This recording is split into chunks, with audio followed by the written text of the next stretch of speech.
ओम शांति।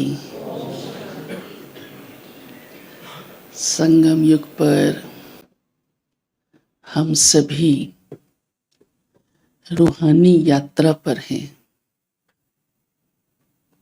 जब कोई व्यक्ति यात्रा पर होता है तो सभी को ये पता होता है इसकी अति व्यस्तता चल रही है। हाँ?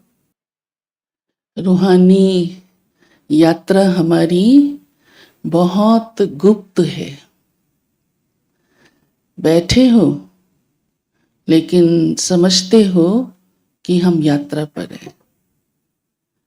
तो आप सोचिए, कोई सुने तो उसे क्या समझ में आएगा कि ये तो बड़ी वंडरफुल बात है। हाँ, बैठे हैं और कहते हैं हम यात्रा पर हैं, सोए हैं, खा रहे हैं, हाँ, कहते हैं हम यात्रा पर हैं। क्योंकि हमारी यात्रा बुद्धि योग की यात्रा है, शरीर की नहीं। इसलिए उसे करना भी बड़ा आसान है और उसे हम निरंतर कर सकते हैं।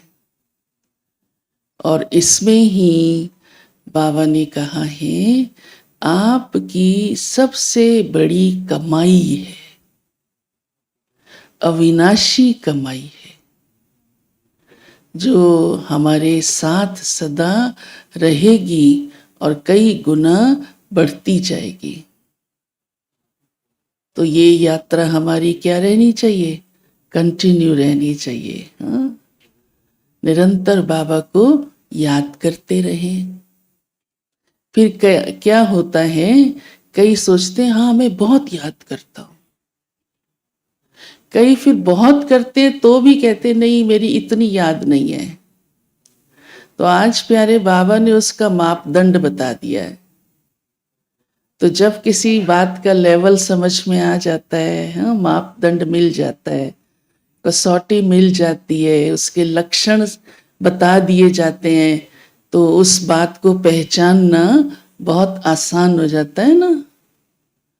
तो प्यारे बाबा ने आज उसकी निशानियां भी सुनाई हैं कि क्या निशानियां होंगी जो बच्चे बहुत प्यार से बाबा को याद करते रहते हैं। तो वो आप ही सब हैं ना। हाँ?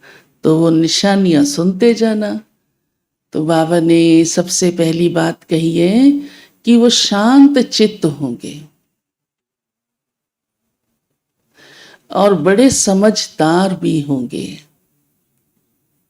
क्योंकि जब बुद्धि भगवान से जुड़ गई तो बुद्धि कैसी हो जाएगी?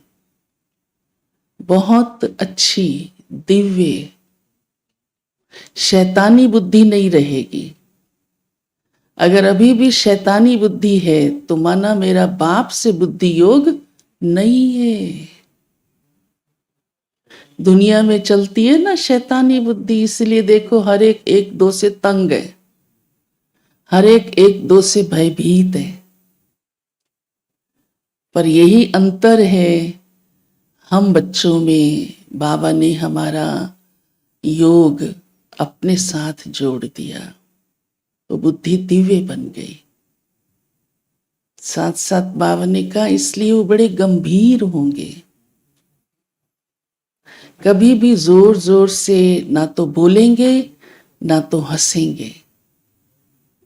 कभी देखो कोई बहुत बात करते हुए जोर जोर से हंसता है तो वो स्पष्ट होता है कि ये इस लौकिक दुनिया में ही, हाँ, उसकी फीलिंग्स में ही बैठा है। देवताएं सदा मुस्कुराते हैं, मम्मा भी सदा मुस्कुराती थी। कोई बहुत हंसी की बात होती थी तो भी मुस्कुराती थी और उनकी मुस्कुराहट में ही इतना आकर्षण होता था, इतनी महसूसता आती थी कि मम्मा जैसे कि अंदर से उस बात को, ऐसे नहीं ऊपर ऊपर से मुस्कुरा रही है, महसूस कर रही है, खुश हो रही है। मुस्कुराते हुए तो हमने भी बचपन में मम्मा को देखा और दृष्टि ली। ऐसे हम बाबा के बच्चे जो योग युक्त हैं वो सदा शांत, रॉयल होंगे, किसी को भी दुख नहीं देंगे, चलन बहुत अच्छी होगी और अपनी ये कमाई करते जाएंगे।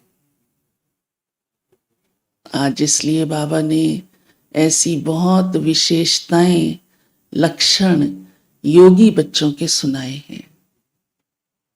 और हम सभी बाबा के कैसे बच्चे हैं? योगी बच्चे हैं, बाबा की याद में रहने वाले।